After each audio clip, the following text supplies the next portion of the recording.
আচ্ছা, তুমি কি আজকে একটু সকাল সকাল বাসায় আসতে পারবে? কিসের জন্য?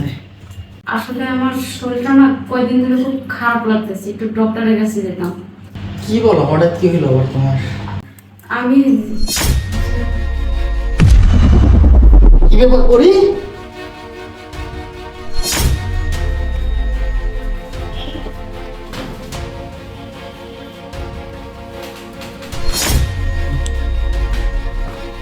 পরি পরি কি এলো হঠাৎ করে আবার? চিন্তায় পড়ে গেলাম তো। দেখি ডাক্তারকে একটা ফোন দেখি।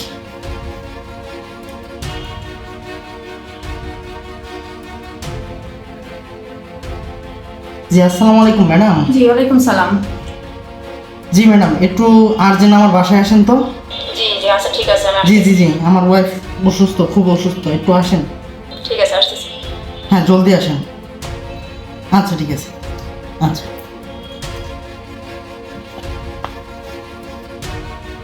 কি হইল হঠাৎ করে? হ্যাঁ রিখান সাহেব, কি হয়েছে বলেন। জি ম্যাডাম, একটু দেখেন তো, হঠাৎ করে মাথা ঘুরে পড়ে গেছে। কেন, কি হয়েছে? দেখি ম্যাম একটু চোখটা, একটু জিরোটা বের করেন। রিকা সাহেব, আপনার জন্য তো সুখবর আছে, জলদি মিষ্টি নিয়ে আসুন। আপনি তো বাবা হতে যাচ্ছেন। রিকা সাহেব, আজ তাহলে আমি যাই, আর আপনি আপনার ওয়াইফকে নিয়ে একটু আমার চেম্বারে আসবেন। আমার কিছু টেস্ট আছে, টেস্টগুলো আমি করে পরে রিপোর্টটা আপনাকে দেখাবো। ঠিক আছে ম্যাডাম, আপনি আসুন। ওকে।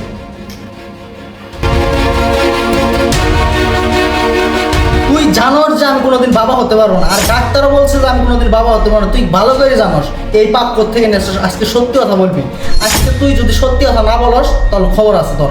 আর তুই যদি বালায় বালায় সত্যি কথা বলস তাহলে তুই বেঁচে যাবি, বুঝছস? আর একটা কথা ভালো করে শোন, এই বাচ্চার বাপকে আমাকে বলবি। আর যদি না বলস, বুঝছি তুই সত্যি করে বলবি না। আমি তোর ভাইকে ফোন দিচ্ছি, তোর ভাই এসে তোকে নিয়ে যাব। আমি তোর মতো মেয়ের সাথে সংসার করব না।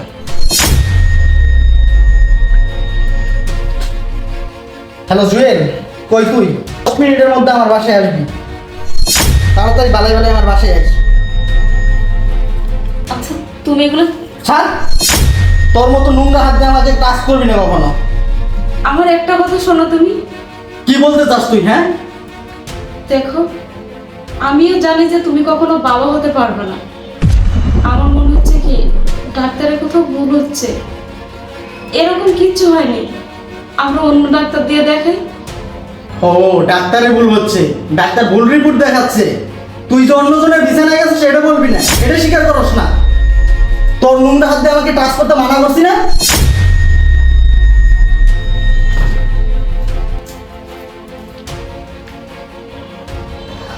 আল্লাহ, এটা তুমি আমাকে কোন পাপের শাস্তি দিচ্ছ? এই রিপোর্টটা যেন ভুল আসে। আমি জানি যে ও কখনো বাবা হতে পারবে না, আর আমার জানার মতো আমি তো কখনো অন্যায় করিনি।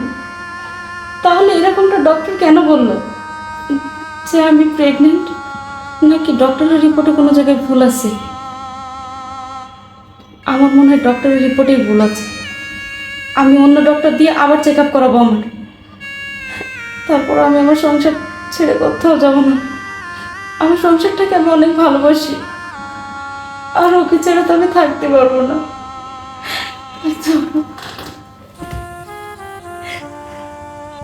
নীলজ্জর মতো এখনো বসে আছস? এখনো যাস নাই? তোর ভাই আসে নাই? দাঁড়া, তোর ভাইকে ফোন দিতেছি, আমি এখনই ফোন দিতেছি। দেখো, তুমি এরকম পাগল। আরে ভাইয়া, বুঝলাম না কি হয়েছে। আপু, তোমার কি হয়েছে? এরকম করতেছো কেন? তুই তোর আপুরে কি জিজ্ঞেস করতেছিস? তোর আপু কি বলবো? আমি বলতেছি শুন, তোর আপুর স্বভাব চরিত্র নষ্ট হয়ে গেছে গা। এরকম দুশ্চরিত্র একটা মেয়ে আমার গলায় ঝুলাই দিছস। আজকে তুই তোর বন্ধু নিয়ে চলে যাবি। দুলাভাই এসব কি বলতেছে? আমি তো কিছু বুঝতে পারতেছি না। আচ্ছা আমি বলছি, আমরা তো সবাই জানি যে তোর দুলাভাই কোনোদিন বাবা হতে পারবে না, কিন্তু গতকালকে হঠাৎ আমি মাথা ঘুরে পড়ে গেছিলাম। ডাক্তার এসে রিপোর্ট দিয়ে বলে আমি নাকি প্রেগনেন্ট। তারপর থেকে তোর দুলাভাই আমার সাথে এরকম ব্যবহার করছে। বিশ্বাস কর ভাই, আমি কোথাও যাইনি, রাখো তোমার নাকা কান্না, তুই তোর বোনের এখনই নিয়ে চল। দুলা ভাই, আমি বলি কি দুলা ভাই, একটা ডক্টর দেখাইছেন, যদি আরেকটা ডক্টর দেখাতেন তাহলে বোধ হয় বিষয়টা ক্লিয়ার হয়ে যেত। আর তাছাড়া আমার আপু তো অনেকদিন ধরে আপনার সংসার করতেছে, আমার মনে হয় না আপু এরকম কোনো খারাপ কাজ করবে। কি বলতে চাস, কি বলতে চাস? আরেকটা ডক্টর? তুই তোর বাড়িতে নিয়ে তোর বোনের ডাক্তার দেখা যা। আমার বাড়িতে আর আমি করে ডাক্তার দেখাবো, আমার বাড়িতে রাখবোই না। রিপন সাহেব, আমি কি ভিতরে আসতে পারি? আচ্ছা আসেন। আসলে রিপন সাহেব, আপনার ওয়াইফ প্রেগনেন্ট না, আপনার ওয়াইফের পেটে অনেক বড় একটা টিউমার হয়েছে, আর এই কারণে উনি দিন দিন অসুস্থ হয়ে পড়ছে, মাথা ঘোরাচ্ছে। আচ্ছা যাই হোক, এই নেন আপনার রিপোর্টটা। আর একটা কথা, আপনার ওয়াইফের দিকে একটু নজর রাখবেন। ম্যাডাম আপনাকে অসংখ্য ধন্যবাদ। আজ যদি সময় মতো রিপোর্টটা না দিতেন তাহলে অনেক বড় সর্বনাশ হয়ে যেত। আমাকে অনেক বড় বিপদ থেকে বাঁচাইলেন।